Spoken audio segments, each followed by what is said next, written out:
Assalamu alaikum. In the name of Allah, who is the most beneficent and ever merciful, my name is Bushra Beg and my roll number is 30. I am going to talk about Beats energy exchange in coupled oscillation. We learned about coupled oscillation, discuss group number 2, I think. But I will remind the definition of coupled oscillation or coupled motion. Two or more oscillating systems are connected in such a manner as to allow motion energy to be exchanged between them. Its group members. Now, I discuss Beats energy exchange in coupled oscillation. How? कि हमारी जो है energy in coupled oscillation में कैसे exchange होगी. यहाँ पे मेरे पास डायग्राम है, उसको मैं एक्सप्लेन करूंगी. कंसीडर कर लीजिए कि हमारे पास यहाँ दो पेंडुलम्स हैं जिसको मैंने ए और बी का नेम दिया हुआ है. इसको मैं कनेक्ट किया हुआ है स्प्रिंग से. They are connected with the spring but they are also connected with the road, but in this we connected with the spring. तभी हम कपल मोशन ले पाएंगे. हम सपोज कर लेते हैं ये जो बॉब ए और बी है इनके मासेस जो हैं वो डिफरेंट हैं but the length is same. The masses are different but the length is same. ठीक है. अब देखें, it is very important point जो मैं डिस्कस करने जा रही हूं. At T is equal to 0 हम कंसीडर कर लेते हैं at T is equal to 0 पे the bob A is shifted to its displacement of small a and the bob b at t is equal to 0 is remaining at mean position. It means कि मैंने Bob a को shift करवाया है at the displacement of small a पर जब के t is equal to 0 पर. At t is equal to 0 but bob b is at rest at mean position. After some time, when we release the bob A, the displacement of small a goes on decreasing and the bob B start to oscillate. After some time, the bob B is at rest and the bob A will start to oscillate. यानी कि जब मैंने इसको यहाँ पे shift करवाया था at T is equal to 0 पे, तो थोड़ी देर बाद जब मैं इसको छोड़ूंगी तो हमारे पास क्या होगा, ए जो होगा वो ऑसिलेट करना शुरू कर देगा और इसका जो डिस्प्लेसमेंट ऑफ स्मॉल ए होगा वो हमारे पास डिक्रीज हो जाएगा.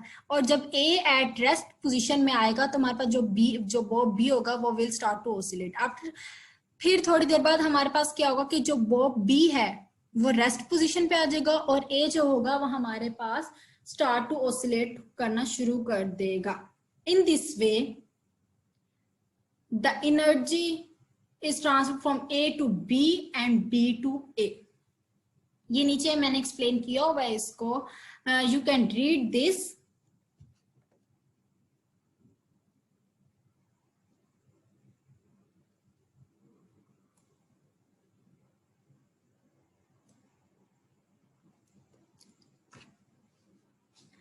Now,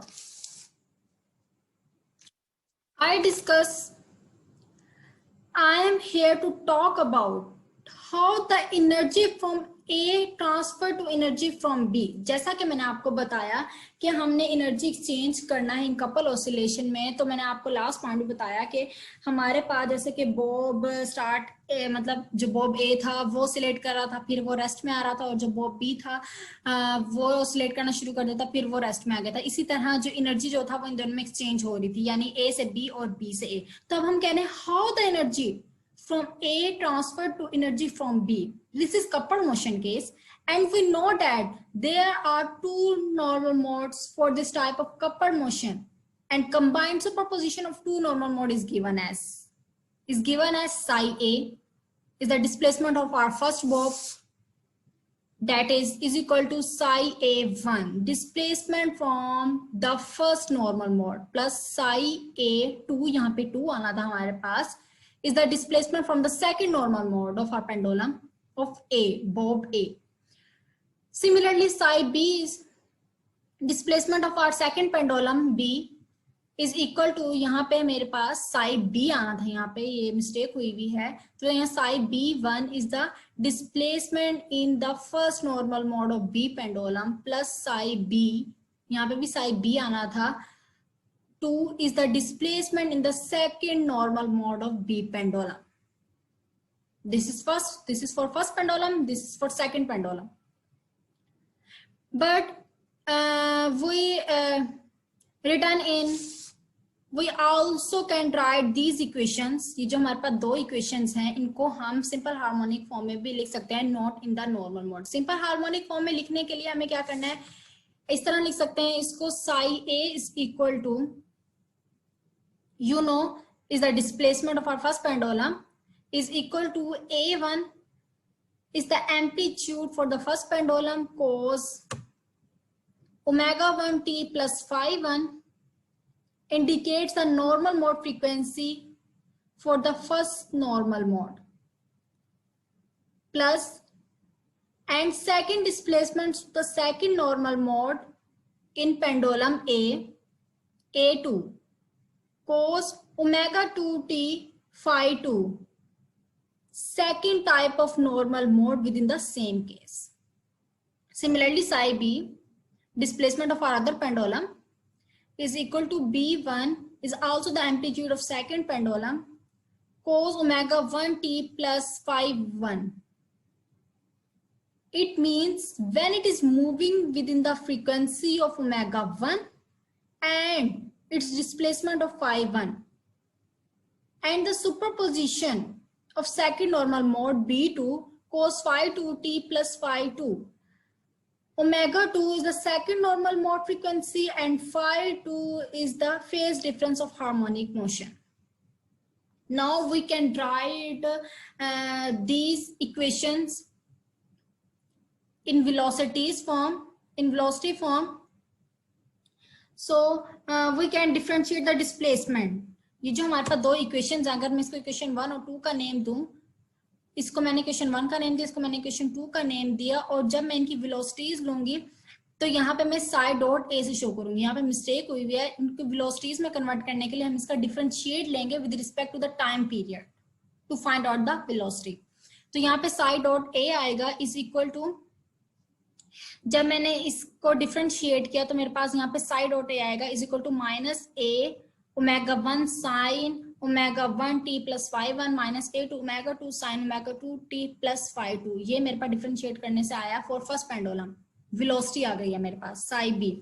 similarly psi B, psi A की बात की थी वो मैंने, सिमिलरली साई बी का भी हम जब डिफरेंशिएट करेंगे तो वो भी हमारे पास minus B 1 omega 1 sine omega 1 T plus phi 1 minus B 2 omega 2 sine omega 2 T plus phi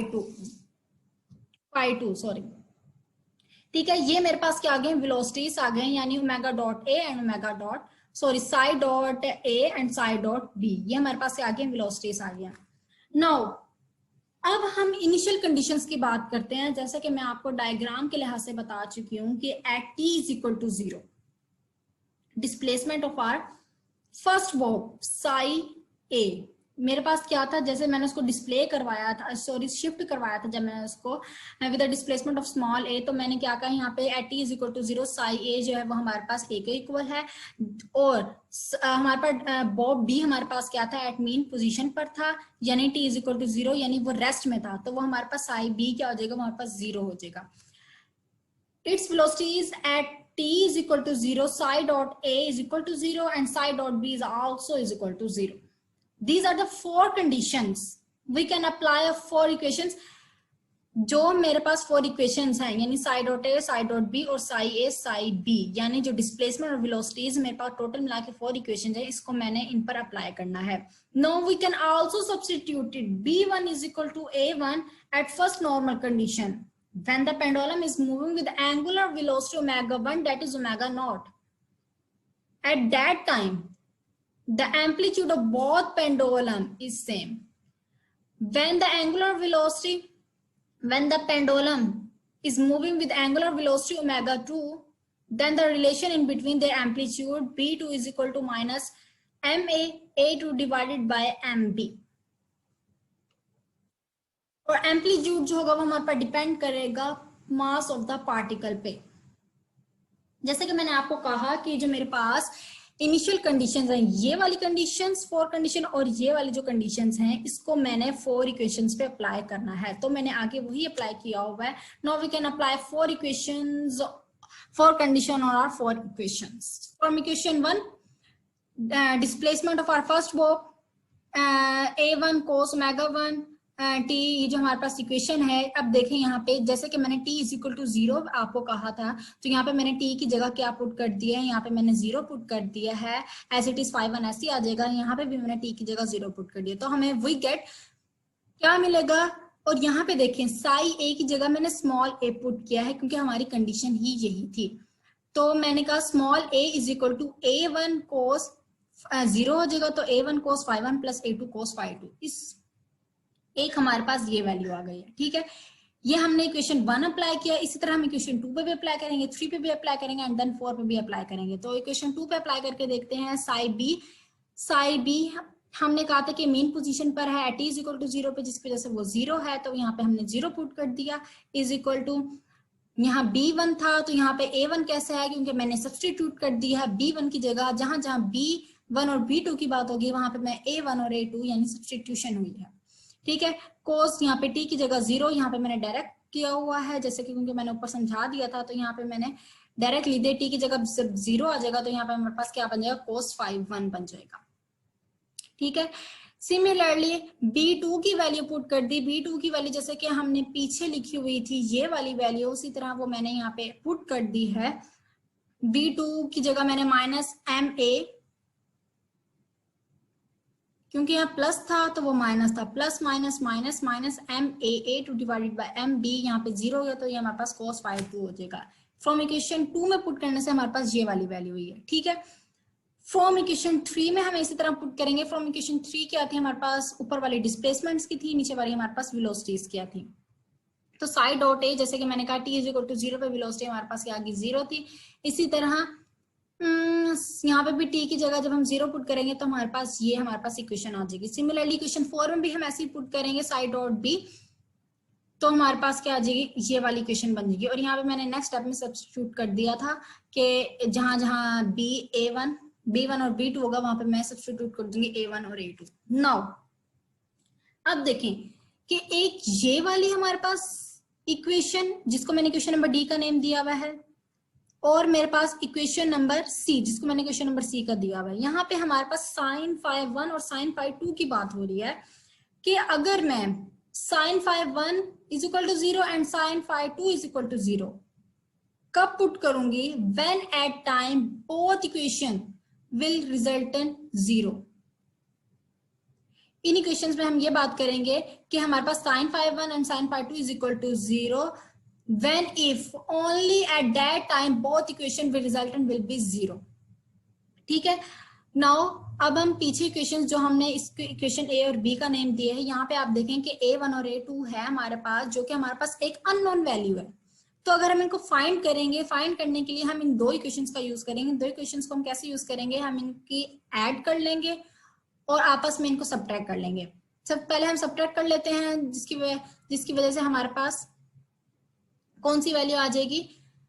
subtract करके देखते हैं। हमने सब्ट्रैक्ट किया इन दो इक्वेशंस को, तो यहाँ पे साइन चेंज हो गया, साइन चेंज होने से यहाँ पे हमारे पास a आ गया, साइन चेंज हुआ तो हमारे पास A1 और cos phi 1 आपस में ये कैंसिल हो गए, और यहाँ पे ये ऐड हो जाएंगे A2 cos phi 2 plus MA divided by MB A2 cos phi 2। अब ये देखिए A2 cos phi 2 इन दोनों में क्या आ रहा है, हमारे पास कॉमन आया है, तो ये बाहर आ जाएंगे, तो यहाँ पे हमारे पास क्या बचेगा, 1 plus MA divided by MB।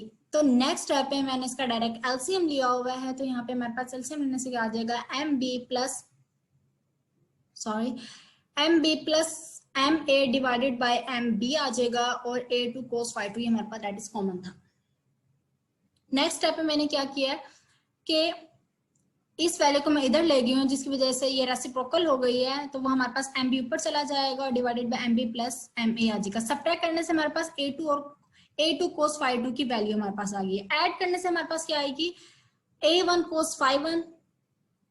Similarly हम इसी तरह हम इसको ऐड कर लेंगे, at m A divided by m A plus B. Add करने से हम ये भी कर सकते हैं कि जो हमारे पास A2 cos phi 2 की वैल्यू आई है, वो मैंने जो ये वाली इक्वेशन थी जिसको मैंने A था, इसमें भी पुट कर सकते हैं आप A1 cos phi 1 वैल्यू निकालने के लिए, और इक्वेशन बी में भी पुट कर सकते हैं A1 cos phi 1 वैल्यू निकालने के लिए।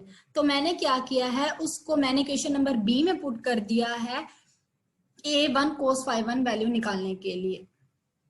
ठीक है, नाउ अब देखें डिस्प्लेसमेंट जो हमारे पास ऑफ द फर्स्ट बॉब है is equal to A1 cos into omega 1 t plus phi 1 plus A2 cos into omega 2 t plus phi 2। अगर आप ये देखें तो ये हमारे पास एक फार्मूला बनता है cos into a plus B, जिसको अगर मैं खोलूं तो वो मेरे पास बनेगा cos a cos b minus sine a sine b। हमें याद था कि अगर अंदर प्लस होगा तो वो हमारे पास बाहर में क्या आ जाएगा, माइनस आ जाएगा। तो मैंने क्या किया, इसको cos वाले फार्मूले से खोल दिया और इसी तरह इसका भी मैंने ये वाला फार्मूला खोल दिया। नाउ अब आप देखें कि हमने पीछे कंडीशन क्या लगाई थी कि sine phi 1 is equal to 0 and sine phi 2 is equal to 0, भूलना नहीं है उसको।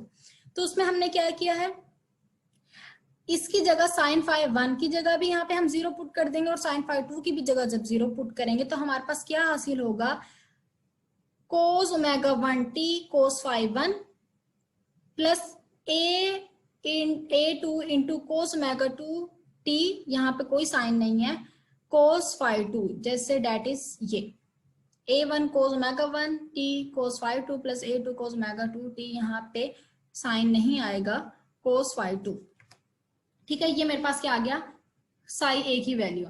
अब ये देखें, अब आप गौर करें कि हमने पीछे वैल्यूज किसकी निकाली थी, A1 cos phi 1 और A2 cos phi 2 की वैल्यूज निकाली थी। तो अब आप यहाँ पे देखें कि A1 और cos phi 1 है हमारे पास, तो हम यहाँ पे A1 और cos phi 1 की वैल्यू लिख देंगे, और A2 cos phi 2 है तो यहाँ पे हम इसकी वैल्यू पुट कर देंगे। तो अब आप देखें कि इन दोनों में से हमारे पास क्या कॉमन आ रहा है, A और divided by MA plus MB, इधर भी MA प्लस MB है, तो ये हमने कॉमन निकाल लिया। तो हमारे पास देन क्या बचा, MA cos omega 1 t plus MA cos omega 2 t। ठीक है, अब ये देखें, ये साई ए की वैल्यू निकली है हमारे पास डिस्प्लेसमेंट में। ठीक है, अब आप देखें सिमिलरली साई बी के लिहाज से भी हमने यही करना है कि पीछे मैंने क्या किया कि साई बी की भी हमारे पास जो वैल्यू है उसमें हमने क्या करना है, साई मैं आपको यहाँ पे बता देती हूँ, स्टेप्स बता देती हूँ कि साइन phi 1 और साइन phi 2 की जगह हमने 0 पुट करना है। 0 पुट करने से हमारे पास इसी तरह का एक्सप्रेशन बनेगा। एक्सप्रेशन जो बनेगा हमारे पास उसमें फिर हमने क्या कर देना है, A1 और cos phi 1 की हमने वैल्यूज पुट कर देनी है। तो हमारे पास साई बी की हमारे पास A divided by MA plus B cos omega 1 minus cos omega 1 t cos omega 2 t, ये हमारे पास इसी तरह का एक्सप्रेशन आ जाएगा, आप पुट करके देख लीजिएगा। ठीक है, नाउ अब आप देखें एक ये वाला एक्सप्रेशन और ये वाला एक्सप्रेशन जो हमारे पास आया है, ये सिंपल हार्मोनिक मोशन की डिस्प्लेसमेंट को शो नहीं कर रहा। हमारा मेन क्या था कि हमने इसको सिंपल हार्मोनिक मोशन में मतलब शो करवाना है। तो ये हमारी ये जो डिस्प्लेसमेंट है ये सिंपल हार्मोनिक मोशन की डिस्प्लेसमेंट को शो नहीं कर रहा। तो हम इसको क्या करेंगे, हम इसको मजीद सिंप्लीफाई करेंगे, मजीद इसको इजी वे में लेके जाएंगे। तो हम इसको सिंप्लीफिकेशन करेंगे। तो हम क्या करेंगे, क्यों नहीं कर रहा है हमारे पास, क्योंकि अभी जो हमारे पास दो फैक्टर्स हैं, ये जो दो फैक्टर्स हैं हमारे पास, ये जो है हमारे पास दो फैक्टर्स, ये डायरेक्टली प्रोपोर्शनल बिहेव डिस्प्लेसमेंट को नहीं करवा रहे। ये जो हमारे पास फैक्टर्स हैं ये डायरेक्टली प्रोपोर्शनल डिस्प्लेसमेंट को बिहेव नहीं करवा रहे। तो इसी वजह से ये हमारे पास जो है वो सिंपल हार्मोनिक मोशन में डिस्प्लेसमेंट को शो नहीं कर रहा। तो अब हम इसको कन्वर्ट सिंपल हार्मोनिक मोशन में कैसे करेंगे, हमारे पास जैसे कि हमारे पास यहाँ पे दो फ्रीक्वेंसीज आएंगी ओमेगा 1 और ओमेगा 2 को हम क्या करेंगे, इनके डिफरेंस की हम मीन लेंगे, यानी ओमेगा 2 1 माइनस ओमेगा 1 ये इनका डिफरेंस है, और इसका हमने क्या ले लिया, मीन ले लिया, यानी 1/2, उसको हमने किसके इक्वल कर दिया, ओमेगा 1 के इक्वल कर दिया। ठीक है, इसके डिफरेंस का मीन ले लिया, और इसी तरह हम इन दोनों फ्रीक्वेंसीज के ओमेगा 1 और ओमेगा 2 के हम क्या करेंगे, एवरेज का मीन ले लेंगे, यानी ओमेगा 2 प्लस ओमेगा 1 कि हम इसका एवरेज का मीन ले लेंगे, जिसको हमने ओमेगा ए का नेम दे दिया। तो यहाँ पे हमारे पास दो वैल्यूज निकल आई, ओमेगा 1 एंड ओमेगा ए, जिसको मैंने इक्वेशन नंबर सी और इक्वेशन नंबर डी का नेम दिया है। देन अब ये जो हमारे पास इक्वेशंस निकली हैं, यहां से हम ओमेगा 1 और ओमेगा 2 की वैल्यूज फाइंड आउट करेंगे ताकि हम इसमें पुट कर सकें। ठीक है, यहां से हम ओमेगा 1 और ओमेगा 2 की वैल्यूज कैसे फाइंड आउट करेंगे, हम इस तरह करेंगे कि इन दोनों को आपस में ऐड भी करवा देंगे और सबट्रैक्ट भी करवा देंगे। ऐड करने से मेरे पास क्या आएगा, omega 2 is equal to omega M plus omega A, यानी कैसे, आप यहाँ खुद देख लें कि जब मैंने इसको ऐड करवाया तो यहाँ पे omega M plus omega A हो जाएगा। तो जब आप इन दोनों को देखें तो ये जो है आपस में सेम है, तो ये हाफ हाफ क्या हो जाएगा, ऐड हो जाएगा, तो ये 1 हो जाएगा ओमेगा 2, और ये प्लस माइनस आपस में कैंसिल हो जाएंगी, तो ये हमारे पास क्या हो जाएगा, सिंपल वे में हमारे पास बन जाएगा। अगर आप इसे खोल के भी इक्वेशंस को सोल्व कर सकते हैं तो हमारे पास ये देगा, और सबट्रैक्ट करने से हमारे पास क्या आएगा, omega 1 is equal to omega A minus omega m. ठीक है, अब जैसे कि मैंने आपको कहा कि ओमेगा 1 और ओमेगा 2 की वैल्यूज हमने क्यों फाइंड आउट किया, ताकि हम इस साई ए में पुट कर सकें, यानी इस इक्वेशन में पुट कर सकें। तो मैंने क्या किया है, यानी इस इक्वेशन में पुट कर सकते हैं, जो हमारे पास इक्वेशन निकली है। तो यहाँ पे मैंने इसको ओमेगा 1 और ओमेगा 2 की वैल्यू को जो है वो पुट कर दिया है, A divided by M A plus M B, M A cos omega 1 की जगह omega A minus omega M plus M B, omega 2 की जगह omega M plus M A into T. तो हम इसको मजीद कैलकुलेशन करके हमारे पास ये वाली फॉर्म बनी है। ये अभी भी कॉम्प्लिकेटेड है, तो हमें इसको और इजी वे में लेके जाना है, यानी psi A is equal to A cos omega M T cos omega A T plus A into M A minus M B divided by M A plus M B sine omega M T plus sine omega A T.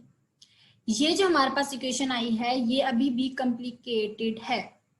तो मैंने क्या किया, वैसे अगर आप देखें कि ये एक कोस का फॉर्मूला बन रहा है कि कोस ए कोस बी प्लस साइन ए साइन बी, तो ये क्लोज होके क्या बन जाता है हमारे पास, कोस ए माइनस बी, यही फॉर्मूला बन जाता है। लेकिन हम इसको अगर इजी वे में लेके जाएंगे तो हम इसको इस तरह शो करेंगे कि ये वाली जो वैल्यू है कोस ओमेगा एम टी, इसको मैंने लेट कर लिया है A is equal to A M cos theta, और ये वाली जो वैल्यू है इसको मैंने A M sine theta equal कर लिया, क्योंकि कोस वाली को कोस के ही करेंगे और साइन को साइन के ही करेंगे, सब्स्टिट्यूट कर दिया है मैंने इसको।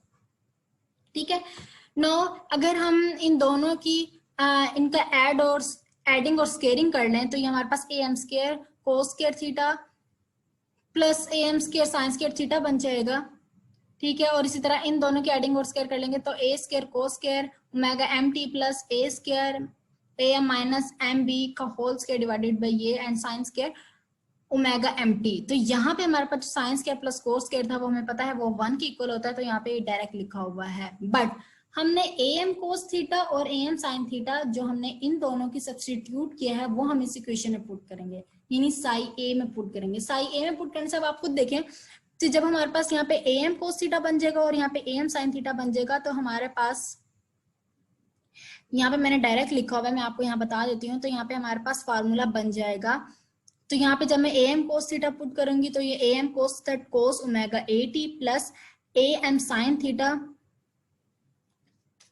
साइन ओमेगा ए टी यहाँ पे बच जाएगा। ठीक है, तो यहाँ पे अब हम इस फार्मूला को क्लोज कर देंगे कि हमारे पास क्या बन जाएगा, इस फार्मूला को क्लोज करने से A M cos omega A t minus theta. ठीक है, सिमिलरली बी में भी हमने ऐसे करना है। अब बी में हम कैसे करेंगे इसको, बी में हम यहाँ देखें कि सिमिलरली इसी तरह हम ओमेगा 1 और ओमेगा 2 की वैल्यूज लिखेंगे। ठीक है, इसमें पुट करेंगे, यहाँ पे ए एम की जगह हमने लिखा तो यहाँ पे हम लिखेंगे बी एम कोस थीटा और बी एम साइन थीटा। लिखेंगे, ठीक है। उसी तरह हम इसमें क्या कहते हैं, इसकी सब्स्टिट्यूशन करवा देंगे, यानी इसका भी एडिंग और स्केयर ले लेंगे, तो हमारे पास इस तरह की इक्वेशन बन जाएगी, ठीक है। और इन दोनों वैल्यूज को हम इसमें पुट करेंगे, यानी bm की मैं बात कर रही हूँ, bm की बात कर रही हूँ, तो हमारे पास ये वाली चीज आ जाएगी, यानी psi b is equal to bm sine omega at। जब हम bm की वैल्यू निकालेंगे तो वो हमारे पास क्या आ जाएगा, is equal to 2ma divided by ma plus mb sine omega m। तो ये तो हमें पता ही है कि am एंड bm के हमारे पास एम्पलीट्यूड ऑफ पेंडुलम्स। तो यहाँ पे हमने एनर्जी एक्सचेंज की बात की। अब यहाँ पे हम नेक्स्ट व्यू में हम क्या देखेंगे, इनके केसेस देखेंगे कि हमारे पास एनर्जी एक्सचेंज हुई है कि नहीं, एक्सचेंज कितनी हुई है। तो वो हमारे पास दो केसेस हैं, एक वी कपलिंग है और नेक्स्ट हमारे पास क्या है, आइडेंटिकल ऑसिलेशन है। तो उसमें हम बताएंगे कि हमारे पास जो है वो एनर्जी एक्सचेंज कैसे हुई है। Thank you.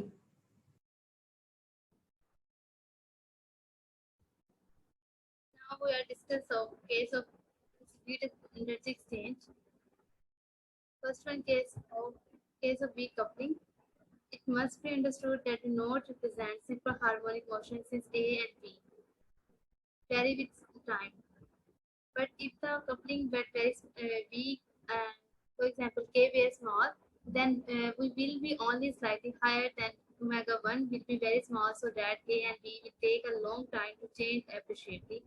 Hence, if K is small and A and B remain sensibly constant during many fast oscillation of angular frequency, and the motion associated with can be treated as almost harmonic and write down the expression for the energy of each pendulum. हमारी जो energy of each pendulum की जो energy है वो the energy of E of pendulum is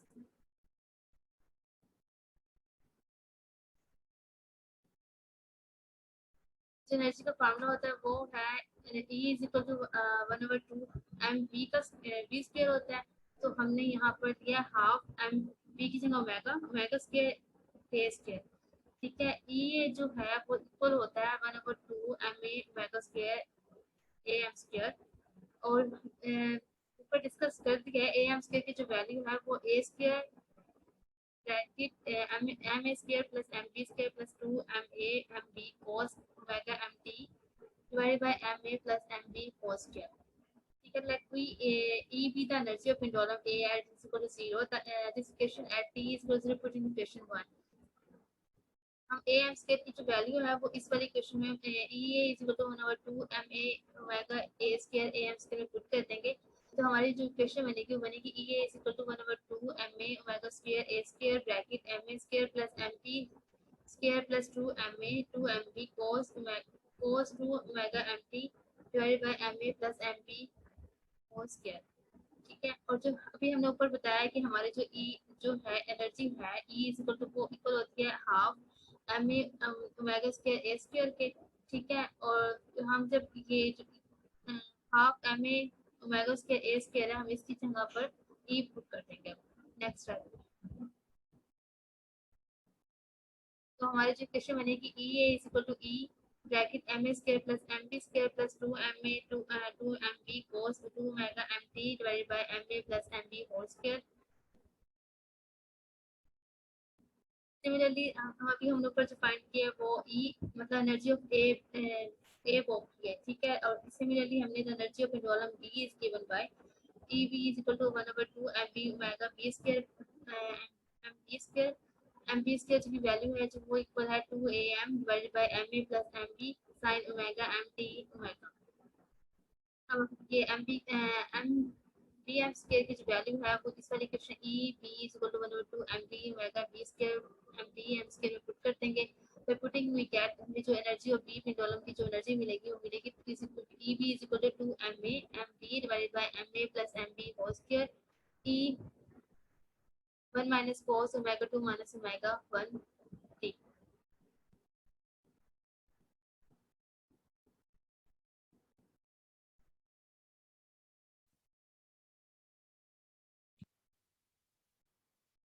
Time t is equal to 0, EA is equal A began to decrease and EP begins to increase at a value of t when cos omega 2 minus omega 1. जैसे जैसे time गुजरता जाएगा हमारा ई ए जो है वो decrease होता जाएगा और ई बी जो है वो इंक्रीज होता जाएगा।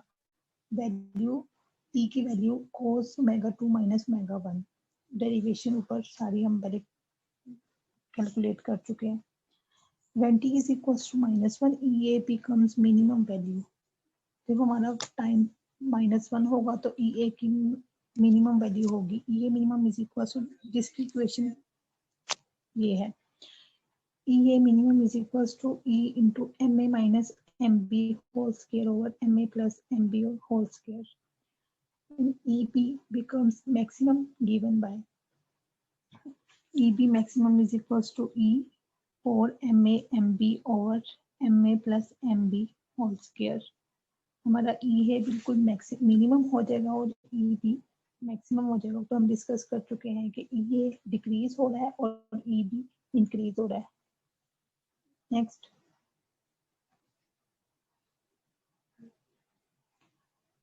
EB increase until it again becomes equals to E.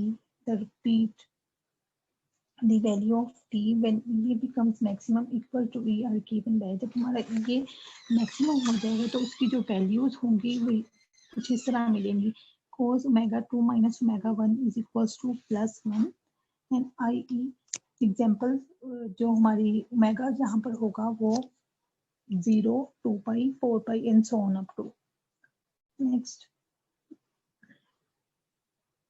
it is the total energy of the system remains constant। हमारी जो एनर्जी रहेगी वो पूरे सिस्टम की कांस्टेंट रहेगी। अगर EA मिनिमम पे गया है तो उतनी ही एनर्जी EB को मैक्सिमम में मिल गई है। हमारी एनर्जी डिक्रीज एक तरफ से हो रही है तो दूसरी तरफ से वो इंक्रीज हो रही है, इसलिए टोटल एनर्जी जो कैलकुलेशन में आएगी वो रिमेन्स कांस्टेंट रहेगी। This is so because we have assumed the friction to be absent। ये इसलिए हुआ है कि हमने एज्यूम कर लिया है कि हमारी जो फ्रिक्शन है वो हमने उसको कंसिडर नहीं किया। तो अगर हम फ्रिक्शन को कंसिडर करते तो उधर हमारी थोड़ी सी एनर्जी लूज होनी थी। Thus we can conclude that the energy keeps bouncing back and forth between the two pendulum of the frequency E, or the energy of pendulum is not completely transferred to pendulum B। इस तरह जब होगा तो हमारी एक pendulum की energy दूसरे pendulum पे कंप्लीट ट्रांसफर नहीं हो रही। ये हमारा था कंपाउंड पेंडुलम जिसकी एक वो मैस बड़ा था, एक वो मैस कम था, इसलिए इस पेंडुलम कंपाउंड पेंडुलम में जो हमारा सिस्टम है इसमें हमारी कंप्लीट एनर्जी ट्रांसफर नहीं होती। In other words energy does not completely change, जिसका मतलब है कि हमारी एनर्जी चेंज नहीं हुई from one shape to another shape completely. Next, now we discuss the case 2 identical pendulum. Identical pendulum ऐसा पेंडुलम जिसके दोनों पोल्स सेम मैस के हों। पहले हमने डिस्कस किया डिफरेंट मैसेज के, अब हम हमारा डिस्कशन जो हो रही है वो सेम मैसेज वाले होंगे। हमने देखा कंपाउंड पेंडुलम में तो हमारा जो सिस्टम था वो कंप्लीट एनर्जी ट्रांसफर नहीं करता। Now discuss identical pendulum. In case of two identical pendulums M A is equals to M B is equals to M. हमने पहले ही बात की आइडेंटिकल पेंडुलम उसको बोलते हैं जिसमें एम ए और एम बी मतलब mass of pop A and mass of pop B दोनों सेम होंगे। तो हम इसको कर लेते हैं कि वो हमारा m के इक्वल होगा। तो जो हमने ऊपर इक्वेशंस डिराइव की थी वो कुछ इस तरह हो जाएंगी। Psi A is equals to A over 2 into cos omega 1 t plus cos omega 2 t and psi B is equals to A over 2 cos omega 1 t minus cos omega 2 t and ई हमारी जो energy वो इस तरह बन जाएगी जब हम m put करेंगे। E is equals to E over 2 into 1 plus cos omega 2 minus omega 1 into t and EB is equals to E over 2 1 minus cos omega 2 minus omega 1 t। Next,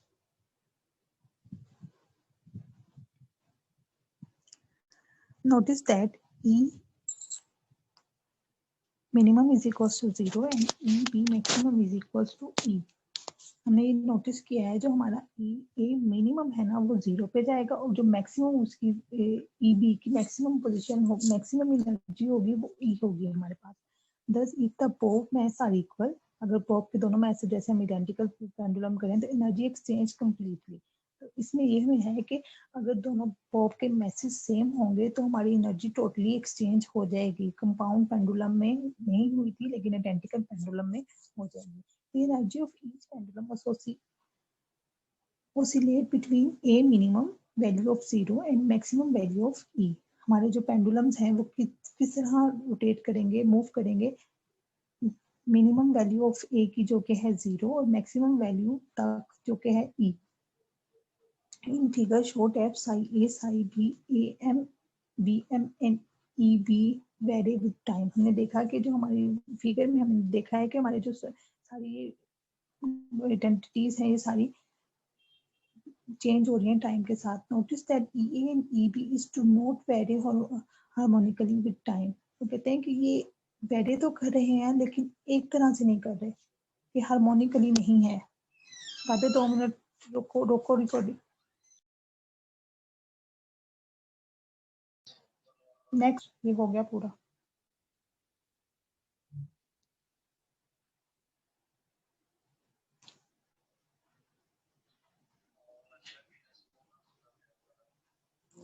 In conclusion, we may remark that although we have taken the example of two coupled pendulum, हमने conclusion ये किया है कि हमारे जो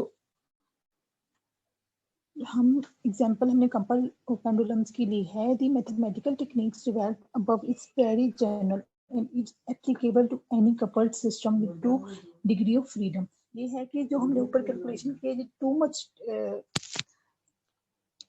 general है, ये हर किसी पेंडुलम के साथ कपल पेंडुलम पे हम ये एप्लीकेबल कर सकते हैं। लाइक जैसे मैं 2 कंपाउंड पेंडुलम किए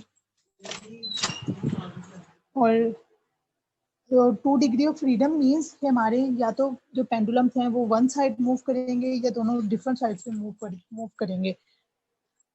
The method is that we first find out the normal modes of the system। First हमने पहले ऊपर आपने देखा कि नॉर्मल मोड्स के बारे में हम डिस्कशन कर चुके हैं और वो हमने फाइंड किए हैं। Write down the displacement of each moving part in each mode and obtain the general solution by constructing a superposition of the normal mode displacement। Superposition means combination of two waves, destructive और conservative waves। तो इस तरह फिर हमारी सारी calculation हो जाएगी। Thank